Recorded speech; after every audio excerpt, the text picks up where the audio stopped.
Bonjour tout le monde. Alors, je pense qu'il y a des personnes qui sont déjà installées avec votre petit avatar. Hello les jeunes. J'espère que vous allez bien.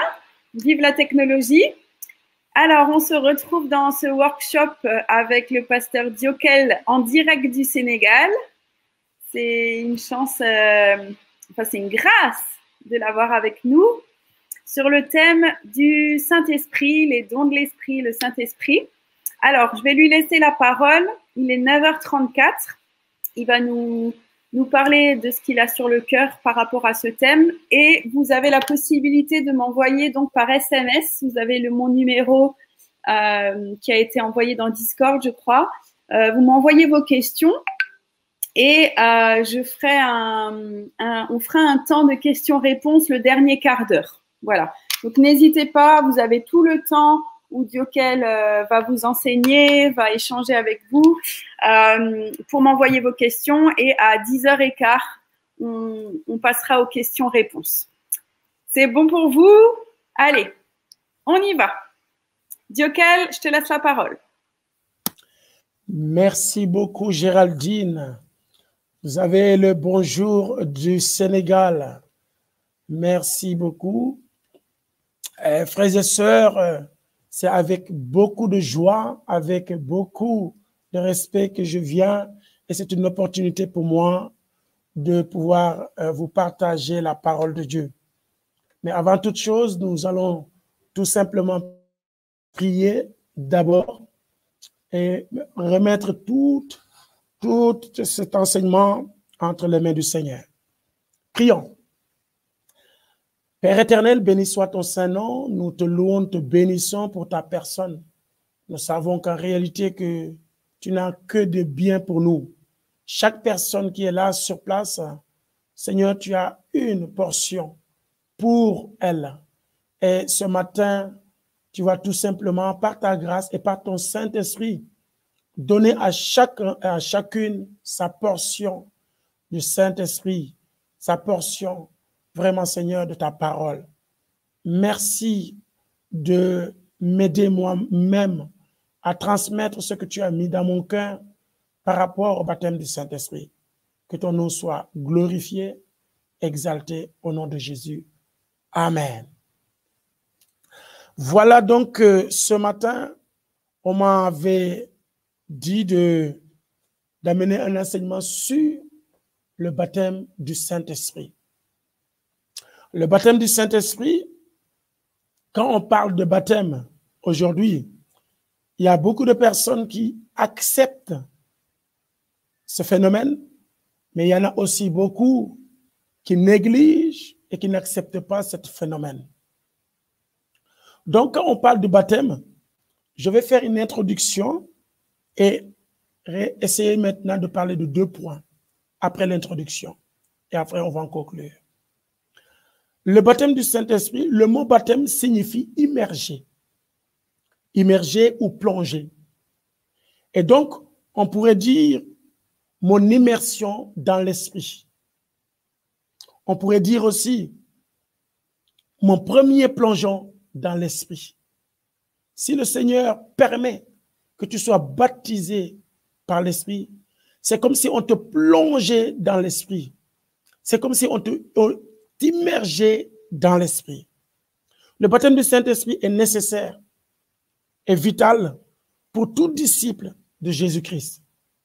Oui, le Seigneur Jésus lui-même va insister devant ses propres disciples d'attendre la venue de l'Esprit Saint sur eux avant de faire quoi que ce soit. Pourquoi? Nous allons lire dans Luc chapitre 24, le verset 49. Luc 24, 49 dit, « Et voici, j'enverrai sur vous ce que le Père m'a promis. Mais vous, restez dans la ville jusqu'à ce que vous soyez revêtus de la puissance d'en haut. » Acte 1, verset 4. Comme il se trouvait avec eux, il leur recommanda de ne pas s'éloigner de Jérusalem, mais d'attendre ce que le Père avait promis. Ce que je vous ai annoncé, leur dit-il, Car Jean a baptisé d'eau. Jean a immergé d'eau. Mais vous, dans peu de temps, vous serez baptisés du Saint-Esprit. Nous voici devant un récit où Jésus-Christ lui-même demande à ses disciples d'attendre. Il venait juste de faire 3 ans, 3 années avec ses disciples. Donc, si c'était tout simplement de l'expérience, j'ose croire qu'ils avaient expérimenté des choses avec Jésus. Par contre, comme Jésus devait partir, Jésus leur a dit d'attendre. D'attendre quoi? D'attendre la venue de l'Esprit. D'attendre quoi? D'attendre la puissance d'en haut.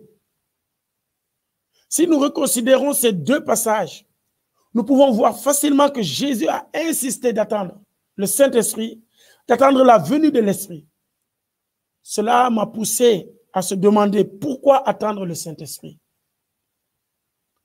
Ne pourrait-il pas commencer l'œuvre? Je parle des disciples.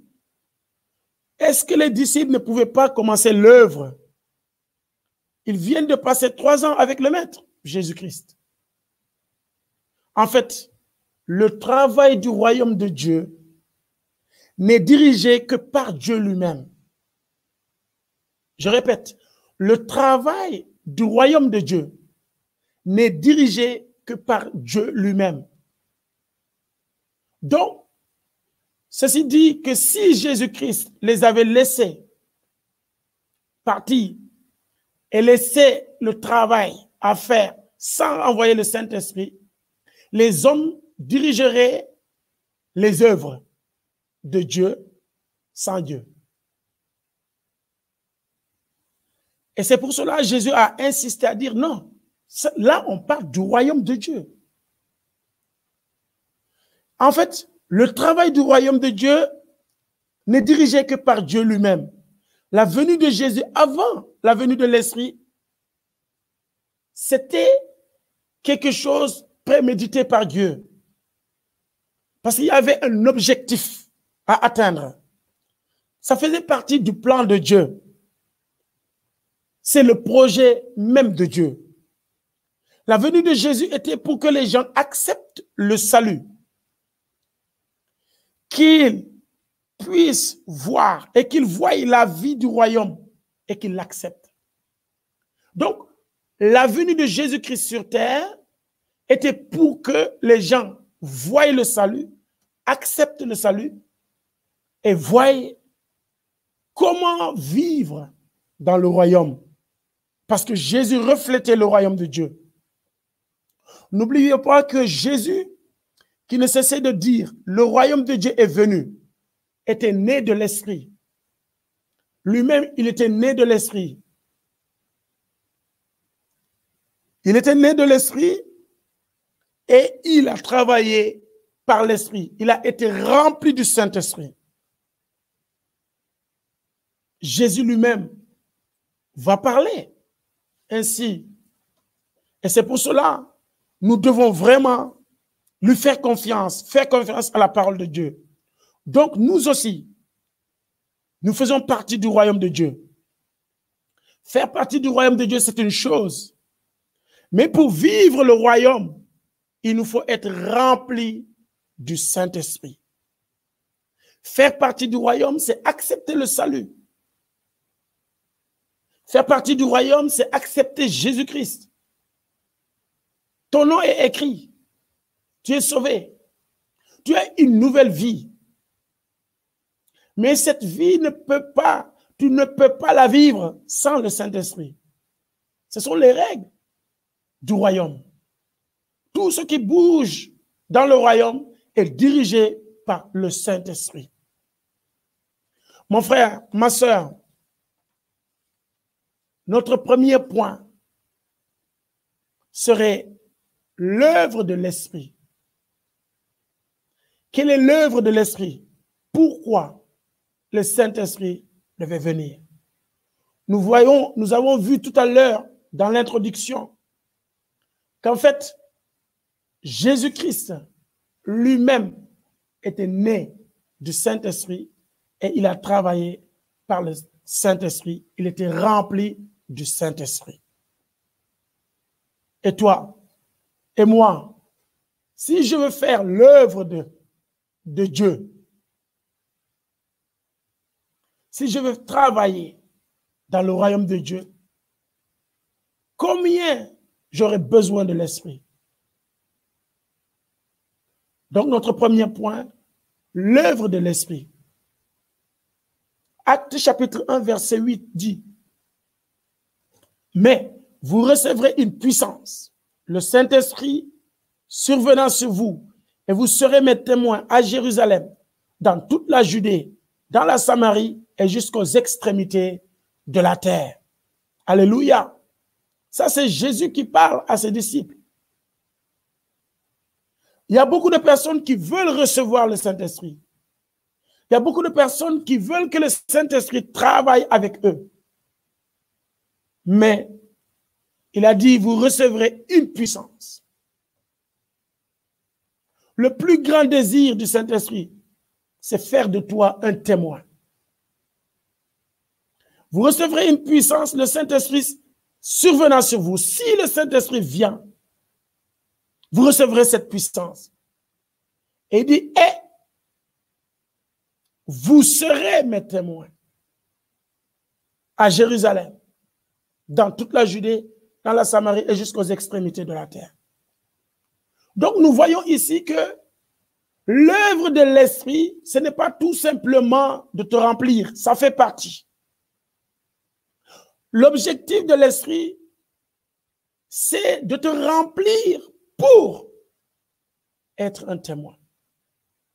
Est-ce que tu as cette disponibilité d'être témoin de Jésus-Christ? Parce qu'il faut être cohérent.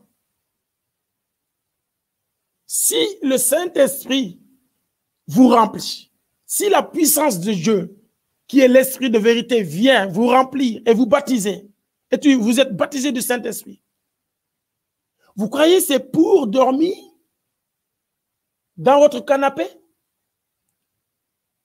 Mais selon ces versets, vous serez mes témoins à Jérusalem. Donc, les disciples vont recevoir la puissance de Dieu, le baptême du Saint-Esprit, pour être des témoins fidèles dans leur Jérusalem.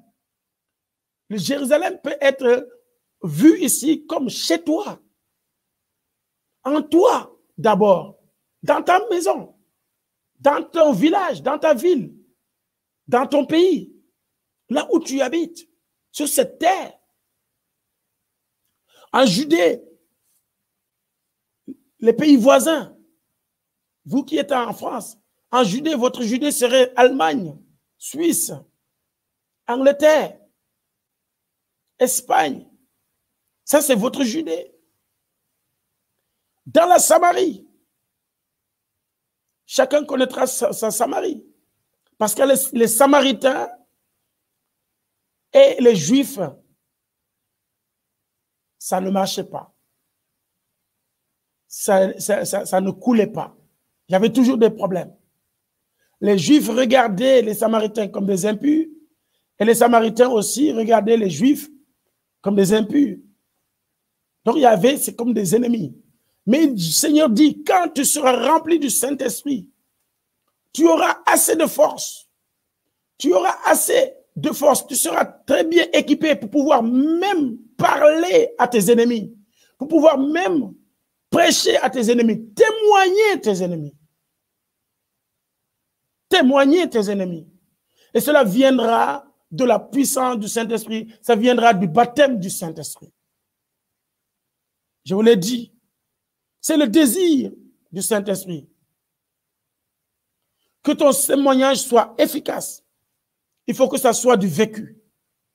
Le Saint-Esprit veut vivre quelque chose avec toi d'abord. Ton témoignage doit être efficace. Il faut que ça soit du vécu. Donc le Seigneur, pour que tu puisses être un témoin vivant, il faut que tu vives les choses ou tu témoignes des choses que tu as vécues. Et c'est ça que le Saint-Esprit veut faire avec toi aujourd'hui.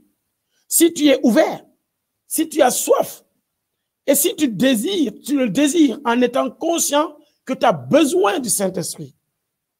Tu as besoin du baptême du Saint-Esprit. Tu as besoin de lui pour vivre le royaume. Tu as besoin de lui pour grandir dans le royaume. Tu as besoin de lui pour grandir et servir dans le royaume. Vivre, grandir et servir dans le royaume de Dieu, il te faut le Saint-Esprit. C'est lui le directeur. Selon les critères du ciel, c'est le Saint-Esprit qui est le directeur des œuvres.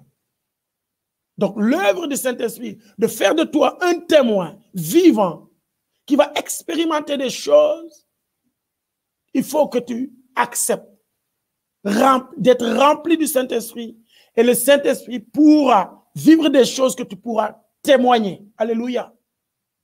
Oui. Je vous dis mon témoignage. Personnellement, j'ai fait l'expérience du baptême du Saint-Esprit juste après mon baptême d'eau. En 1996, avec le papa Samuel Peter Schmidt, qui est mon père spirituel. C'est lui qui m'a baptisé. J'ai beaucoup de pères spirituels là. Il a fallu des ateliers, hein?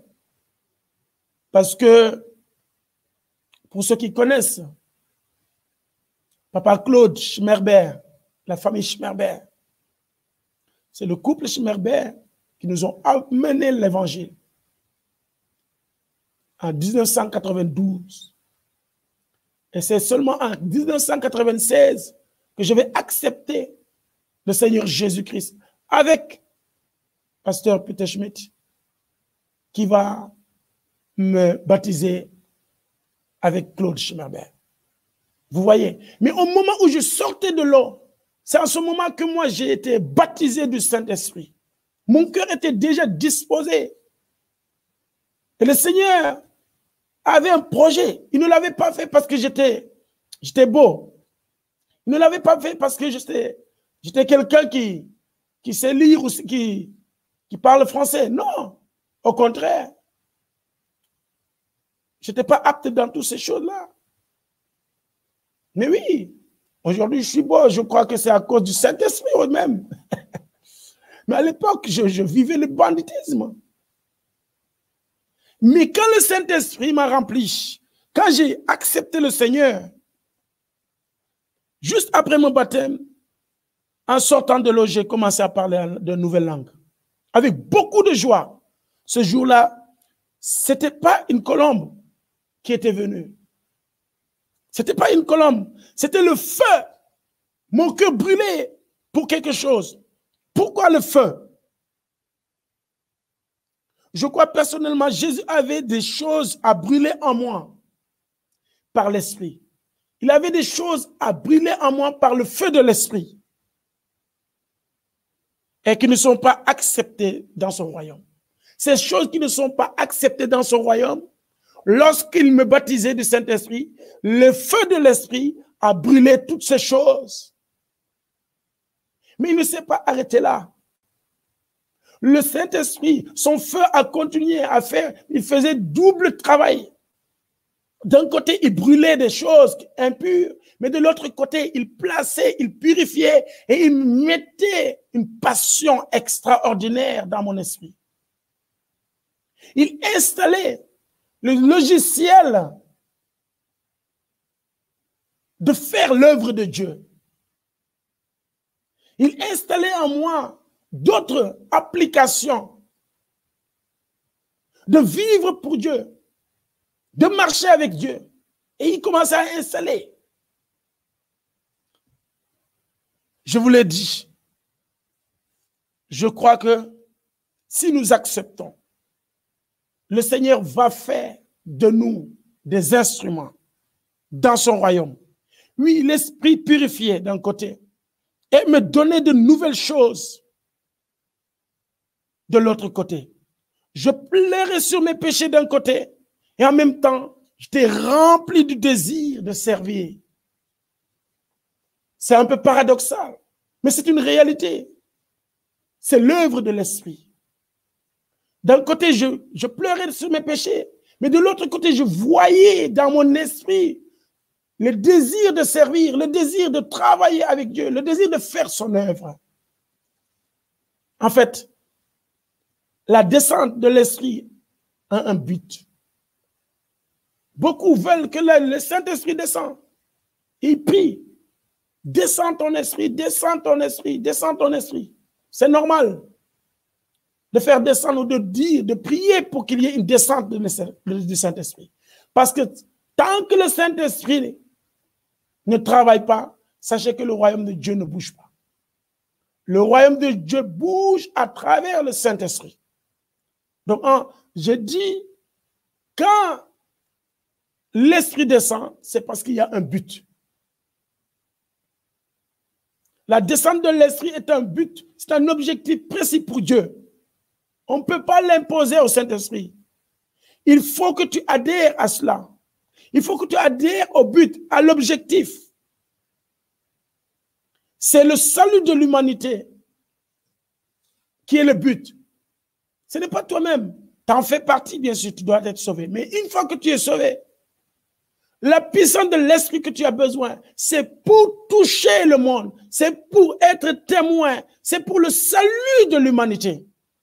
D'ailleurs, c'est pour cela que Christ est venu sur terre. Car Dieu t'a tant aimé le monde qu'il a donné son Fils unique, afin que quiconque croit en lui ne périsse point, mais qu'il ait la vie éternelle. Mais beaucoup d'entre nous veulent l'esprit, ils veulent sa puissance, ils veulent ses fruits, ils veulent ses dons, ils veulent tout de l'esprit, mais ils ne veulent pas l'œuvre qu'ils attendent de nous. Ils ne veulent pas être des témoins. Ils ne veulent pas marcher selon l'esprit. Attendez, c'est paradoxal. Il y a un contraste là. C'est pour cela que je dis, mon frère, ma soeur, tu ne peux pas demander une force d'une capacité de pouvoir lever 10 tonnes pour soulever 10 kilogrammes. Je répète, tu ne peux pas demander une force d'une capacité qui peut soulever 10 tonnes que tu vas utiliser tout simplement pour 10 kilogrammes. Non. Si tu as une capacité de soulever 10 tonnes, va travailler là où tu peux maintenant soulever 10 tonnes. Ça serait cohérent. Et c'est ça le problème de beaucoup de personnes. Ils veulent la puissance du Saint-Esprit, mais ils ne sont pas prêts à faire face aux défis de l'esprit. Ils ne sont pas prêts à être un instrument, un outil entre les mains de l'esprit. Donc tu es interpellé. Tu es interpellé. Alignons-nous. Moi, je suis interpellé. Aligne-toi. Alignons-nous avec la parole de Dieu. Il faut qu'on s'aligne avec Dieu. Il faut qu'on soit cohérent avec la parole de Dieu. Il faut qu'on sache ce que nous voulons. Adhérons à son plan salvatrice. Alléluia. Jeunes, adhérons. Nous sommes dans la saison du Saint-Esprit. Le Père est venu, il a envoyé le Fils a travaillé. Actuellement, nous sommes dans la saison du Saint-Esprit. Jésus a envoyé le Saint-Esprit. Et il est dit, dans les derniers temps, je mettrai mon esprit sur toute chair, vos jeunes, vos fils et vos filles. Vous êtes interpellés, vous faites partie. Dieu ne vous a pas oublié. Dieu ne vous a pas oublié, vous jeunes. Il veut des instruments jeunes, il veut des instruments, fils et filles, remplis du Saint-Esprit pour faire l'œuvre, d'ailleurs pour confondre le monde. Ils étaient 12, ils l'ont fait. Ils étaient 12, ils l'ont fait. Beaucoup d'entre nous veulent l'esprit, sa puissance, etc., mais ne veulent pas l'œuvre qu'il attend de nous. Non, mon frère, ma soeur, tu ne peux pas demander une force pour ne pas l'utiliser. Ce n'est pas logique, ce n'est pas cohérent. Il faut qu'on sache ce que nous voulons, moi inclus. Donc, adhérons au plan de Dieu. Captons sa vision et la mission ne tardera pas à venir. Captons la vision de Dieu. Qu'est-ce que Dieu veut d'abord? Et la mission ne tardera pas à venir. Le Saint-Esprit est prêt pour la provision de la mission. Le Saint-Esprit est prêt pour les stratégies de la mission. Mais est-ce que nous sommes adhérents? Est-ce que nous sommes abonnés? Comme on dit dans votre langage, abonne-toi, touche. Il faut que tu t'abonnes au Saint-Esprit. L'abonnement au Saint-Esprit t'aidera à bien vivre par le Saint-Esprit. Alléluia. Il m'a donné la passion de l'évangile le jour où j'ai été baptisé de l'Esprit. Et quelques jours, ce jour-là, c'était extraordinaire. C'était le ciel sur la terre pour moi. D'ailleurs, c'est ça. Le Saint-Esprit nous vient du ciel. C'est la puissance d'en haut. Je pouvais lire la Bible jusqu'à 4 heures du matin. J'étais passionné de tout ce qui touche Dieu. Parce que le Saint-Esprit, il touche ton intellect, il touche ton esprit, il touche ton âme. Et maintenant, il te dirige, il te donne des signaux. Alléluia. Donc, et c'est comme cela que j'ai commencé à aller de village en village. Le couple et Samuel, le pasteur Samuel, ils avaient fait 15 jours avec moi et ils sont partis. Si ce n'était pas la passion, le zèle que le Saint-Esprit avait mis dans mon cœur, je pouvais aussi retourner dans mes vieilles habitudes. Mais à cause de ce feu qui était dans mon cœur, à cause du baptême du Saint-Esprit que j'avais reçu, à cause vraiment de ce feu qui était en moi, je ne pouvais pas me taire. Je faisais de maison en maison, je parlais, je témoignais, je priais pour les malades. Je me rappelle de ce que Samuel m'avait dit. Ce que tu m'as vu faire, fais-le. J'ai commencé à prier pour les malades. Les dimanches, à l'époque, je ne savais pas prêcher. Jusqu'à présent, je ne sais pas prêcher. Jusqu'à présent, j'apprends. Mais j'étais obligé de prendre. J'étais obligé de prendre. À l'époque, ce sont des cassettes. Ce n'était même pas des CD. Et j'écoutais le samedi. Et puis le dimanche, je prêchais cela. C'est comme ça que j'ai appris à prêcher. D'ailleurs, c'est pour cela que je suis connecté avec mon père. Très souvent, disent les gens. Mais l'essentiel, c'est cette onction qui découle du Saint-Esprit pour notre vie, pour nous utiliser. Et je ne pouvais plus m'arrêter. Après, de maison en maison, je suis allé de village en village. 3 mois après, le couple est revenu. Je lui disais, mais non, ce n'est plus seulement à Mbodiène, mais maintenant c'est à Fayla, dans un village à 50 km de chez nous. Et puis il repartait. Avant qu'il ne revienne, il y avait une autre église qui était implantée. Et je ne pouvais plus rester chez moi. Je partais avec une tente, un djembé, un tam-tam, ma Bible.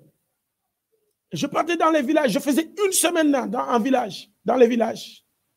J'arrivais et je tapais le tam-tam, les gens sortaient et je prêchais. Et c'est comme ça que l'œuvre, petit à petit, a pris ses marques. À cause de quoi? À cause de témoignages. L'œuvre du Sénégal, c'est le témoignage d'un couple qui n'est pas un couple pastoral. Saint-Esprit est prêt à travailler avec toutes les personnes qui sont prêtes à témoigner. Mais oui, nous tous, nous devons être remplis du Saint-Esprit. Ce n'est pas seulement les pasteurs. Donc,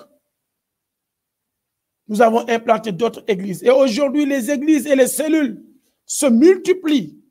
On a des écoles, on a dispensé maintenant un centre d'accueil. Et tout cela, c'est parce que le Saint-Esprit brûle dans nos cœurs. Et il nous montre, il regarde à travers nos yeux. Et il nous parle. Les enfants ne sont pas laissés au rade. Et tout ce zèle est encore là. Mon frère, mon deuxième point, cherche le Saint-Esprit. Le Saint-Esprit cherche une habitation. Le Saint-Esprit est là. Oui, ce n'est pas aujourd'hui qu'il va venir. Il est déjà là. Le Saint-Esprit est dispo.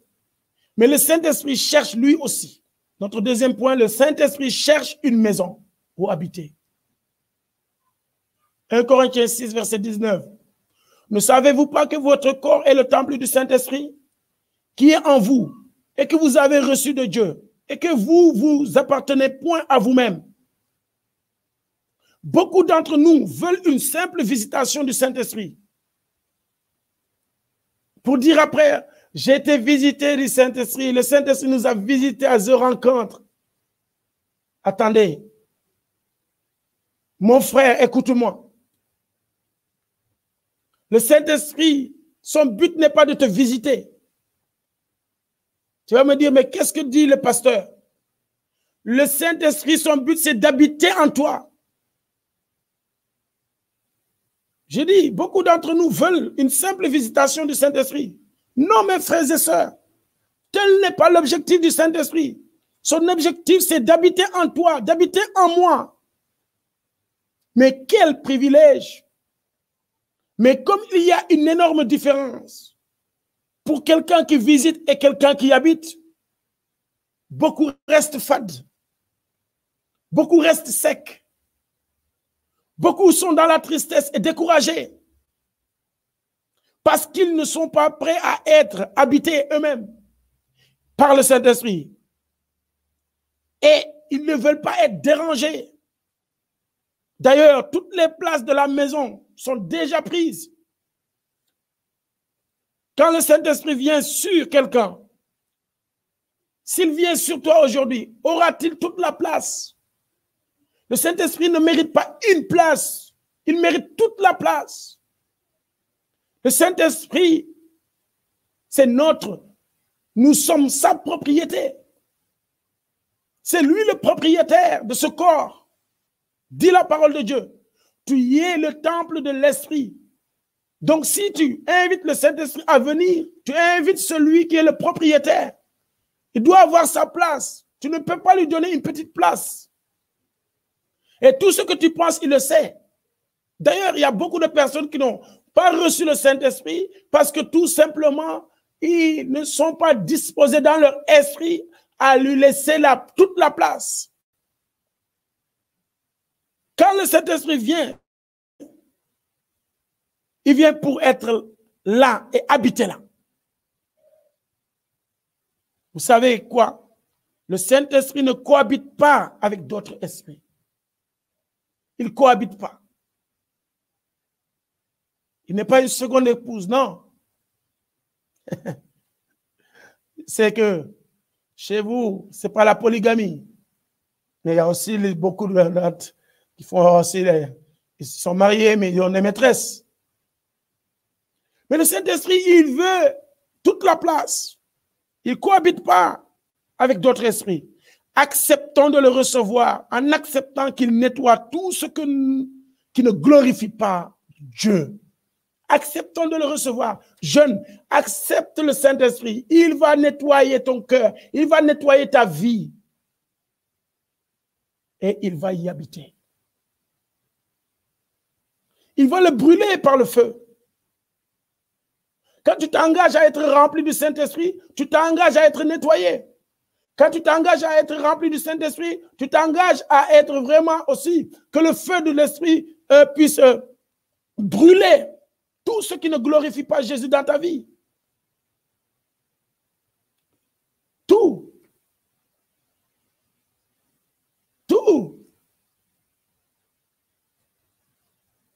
Tout ce qui ne glorifie pas Jésus dans ta vie, il va le nettoyer.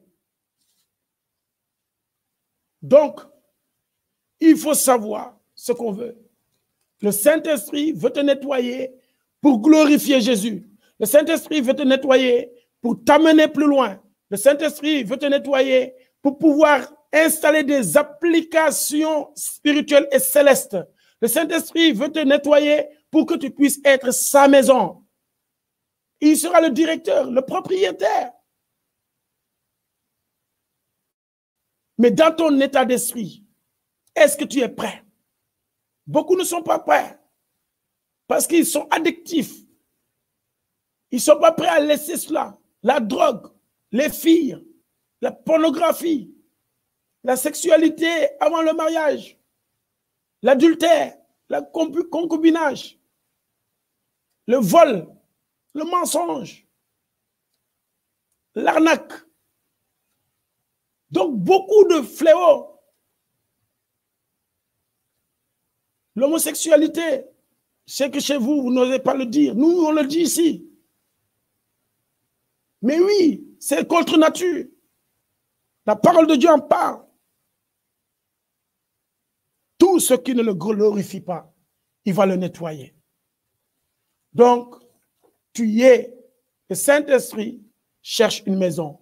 Il ne veut pas seulement là où visiter. Il n'est pas un visiteur. Il est venu pour être un habitant. Je vais conclure. Le Saint-Esprit n'est pas venu les mains vides.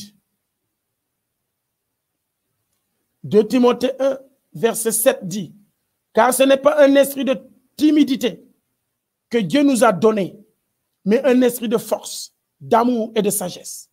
Alléluia. Alléluia. Donc, Paul est en train de dire à Timothée, le Saint-Esprit, si tu es rempli du Saint-Esprit, en fait, tu es rempli de force. Si tu es rempli du Saint-Esprit, tu es rempli d'amour. Si tu es rempli du Saint-Esprit, tu es rempli de sagesse. Si tu es rempli du Saint-Esprit, tu es rempli de conseils, etc. Le Saint-Esprit n'est pas venu les mains vides. Il a aussi des fruits. Il a des dons. On en parlera après. Prions maintenant pour recevoir. Pour recevoir. Ceux qui veulent recevoir cet Saint-Esprit, cette puissance de l'Esprit. Ceux qui sont disposés, ceux qui sont prêts à être cette maison, le temple du Saint-Esprit. Mais sache qu'il y a un enjeu. As-tu le désir? As-tu la soif? Es-tu prêt à lui laisser habiter? Pas seulement visiter. Il n'est pas un visiteur, mais un habitant. Je vais prier. Je vais prier pour toi. Seigneur de gloire, Seigneur de bonté, ce matin, nous te remercions pour cette opportunité que tu nous as donnée de partager ta parole avec ces jeunes, cette génération. Seigneur, je vais partir des personnes qui disent, Seigneur, cette génération ne va pas périr. Cette génération sera sauvée. Elle ne sera pas comme la génération après Josué, qui ne savait pas ni même accepter la parole de Dieu. C'est pour cela, Seigneur, que cette génération accepte tes plans. Toi qui as dit, dans les derniers jours, je mettrai mon esprit sur toute chair. Que ces hommes, que ces femmes reçoivent maintenant, ceux qui désirent et ceux qui sont sincères, reçoivent maintenant le Saint-Esprit dans leur esprit, dans leur âme, dans leur corps, qu'ils reçoivent cela au nom de Jésus. Je proclame la Seigneurie de Jésus-Christ dans leur esprit. Merci Saint-Esprit. Que ton œuvre soit manifeste dans leur vie pendant tous ces moments qu'ils feront dans une rencontre. Dieu bénit ces rencontres et bénit les jeunes. Au nom de Jésus. Amen. Amen. Merci Diokel. Alors, j'ai pas eu de questions. Il faut croire que Diokel a répondu à tout, à toutes vos questions. Mais Dioc, je pense que des fois, les jeunes, peut-être, peuvent se sentir, en fonction de leur vie, ils peuvent se dire que le Saint-Esprit les a abandonnés. Comment est-ce qu'ils peuvent avoir la pleine conviction de retrouver le Saint-Esprit à nouveau?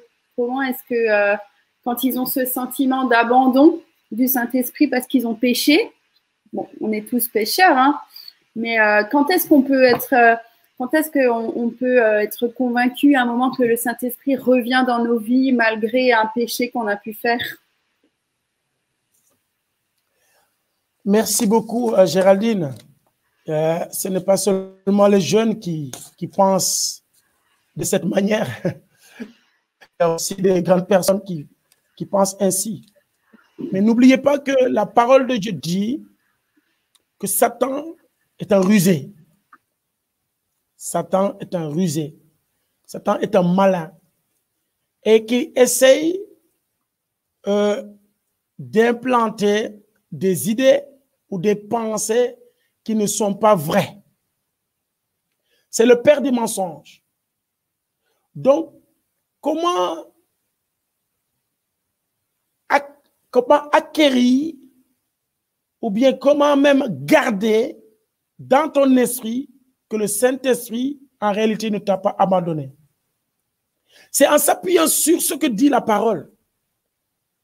En s'appuyant sur ce que dit la parole dit, par exemple, dans 1 Jean, chapitre 1, verset 9, la Bible dit, si je confesse mes péchés, Dieu est fidèle de me les pardonner.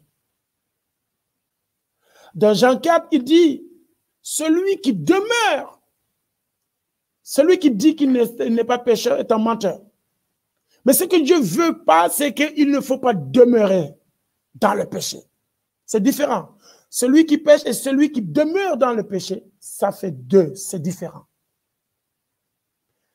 C'est comme un joueur professionnel. Un joueur professionnel et un joueur amateur. Au moment où nous sommes en Jésus-Christ, nous ne sommes plus des professionnels dans le péché. Nous sommes sortis. Notre contrat de professionnalisme a été déchiré. Ça ne veut pas dire que parfois on peut jouer, mais on va jouer. Et ça sera comme un amateur. Mais cela ne va plus nous faire des professionnels. Alors, c'est la même chose. N'acceptez pas les accusations du diable. Jésus nous a lavés.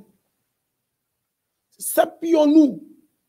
Ce n'est pas aussi un moyen de dire que parce que Jésus m'a sauvé et je suis sauvé pour toujours, je ne vais plus faire quelque chose, je peux faire tout ce que je veux. Non. En réalité, si le Saint-Esprit est en toi et que tu es connecté au Saint-Esprit, le fait de te culpabiliser seulement, c'est un signe que l'Esprit est avec toi. Le fait seulement que ça te fait mal, c'est un signe que le Saint-Esprit est encore là. Donc, tout jeune qui a encore ce pressentiment ou ce sentiment d'être abandonné et qui a encore se culpabilise, le fait de se culpabiliser est un signe, c'est un bon signe d'un côté. Ça veut dire que c'est le Saint-Esprit qui te ramène. Mais il ne faut pas croire aux accusations de Satan. Croyez à ce que dit la parole de Dieu. Tu es pardonné. Tu as confessé. Tu es pardonné. Chaque jour suffit sa peine. Chaque jour suffit sa peine. Reviens au Seigneur. Tous les jours, tu peux venir au Seigneur. Tant qu'on est vivant, on a toujours la chance de marcher avec lui. C'est ça que j'avais à dire. Alors, Dioc, encore une question. Est-ce que si on ne parle pas en langue, ça veut dire qu'on n'a pas forcément le Saint-Esprit en entier? Est-ce que le parler en langue, c'est obligatoire pour dire que le Saint-Esprit habite en nous? C'est une très bonne question. Est-ce qu'on peut être rempli du Saint-Esprit? Est-ce qu'on peut être rempli du Saint-Esprit et dans notre vie chrétienne ne pas forcément parler en langue? Voilà. Maintenant, vous me précédez un peu parce que je voulais aussi parler de cela. Être rempli du Saint-Esprit et avoir le Saint-Esprit. Mais après, on peut le faire après, hein, si tu préfères. Jésus est né de l'Esprit. Jésus était né par l'Esprit. Et Jésus lui-même va devoir besoin d'être rempli du Saint-Esprit. Si nous regardons dans la parole, en tout cas, toutes les personnes qui ont reçu le Saint-Esprit, remplies du Saint-Esprit, les manifestations de l'Esprit, c'était le parler en langue.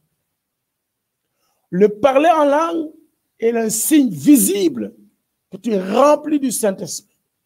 C'est un signe visible que tu es rempli du Saint-Esprit.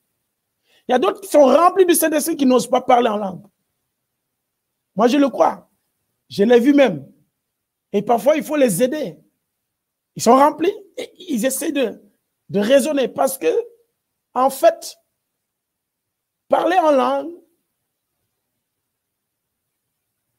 ce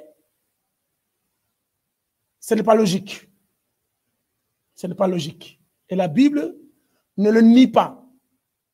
Et quand on parle en langue, de fur et à mesure qu'on parle en langue, on est en train de fermer la porte à la raison. Ça ne se ferme pas tout de suite. Avec foi, tu parles en langue, mais au fur et à mesure que tu parles en langue, de fur et à mesure que ton intellect s'éteint, que ton esprit s'éteint et que le Saint-Esprit prend la place. Et c'est pour cela, c'est très bon de parler en langue pour recevoir de Dieu. Parce que quand tu parles en langue, à un moment donné, ton intellect est fermé et toute autre pensée qui vient, très souvent, si tu es connecté, sont les pensées de Dieu. Donc, je dis, oui, c'est nécessaire de voir le parler en langue parce que ça nous personnellement, si Dieu l'a fait, c'est pour nous. Ce n'est pas pour lui-même. Le signe visible d'être rempli du Saint-Esprit dans toute la Bible, c'est le parler en langue. Ok, alors on a eu juste un SMS d'une personne qui n'a pas de questions mais qui voulait dire qu'elle a vraiment été encouragée. Je pense que c'est une fille parce qu'il y a écrit « et eux » et qu'elle voulait dire un grand merci pour cet encouragement. Amen. Voilà. Donc, il reste 5 minutes. Donc, je vois qu'il y a un petit onglet qui défile pour ceux qui veulent encore envoyer des questions. N'hésitez pas. On peut vous laisser un peu de temps pour envoyer vos questions. Et sinon, il y a la prochaine session à 10h45 où je pense que le pasteur Diokel va continuer sur ce sujet. Donc peut-être que les personnes auront des questions encore après sur la première partie, il n'y a pas de problème. Hein. On peut continuer à recevoir vos questions. Je pense que vous avez peut-être besoin un peu de temps pour les questions. Donc, n'hésitez pas à en envoyer. Même pendant la pause, vous pouvez envoyer vos questions. Il n'y a pas de problème. Hein. Voilà. Ou si vous souhaitez la prière en particulier, si vous n'avez pas de questions, mais que vous souhaitez peut-être que le pasteur Diokel prie pour ce sujet dans votre vie, n'hésitez pas à envoyer votre sujet de prière aussi. Hein. Voilà. Alors, je regarde juste... Ah oui, il y a eu une question. Comment demander les dons de l'esprit? C'est Fanuel qui a demandé. Comment demander les dons? Et tout à l'heure, on parlera des dons de l'esprit. La disposition du cœur serait très nécessaire. Comme je l'ai dit avec le Saint-Esprit, très souvent, nous voulons conduire l'esprit, alors que l'esprit est là pour nous conduire. Et pourquoi demandons les dons d'abord? Donc, ton état d'esprit, d'interprétation dans ta demande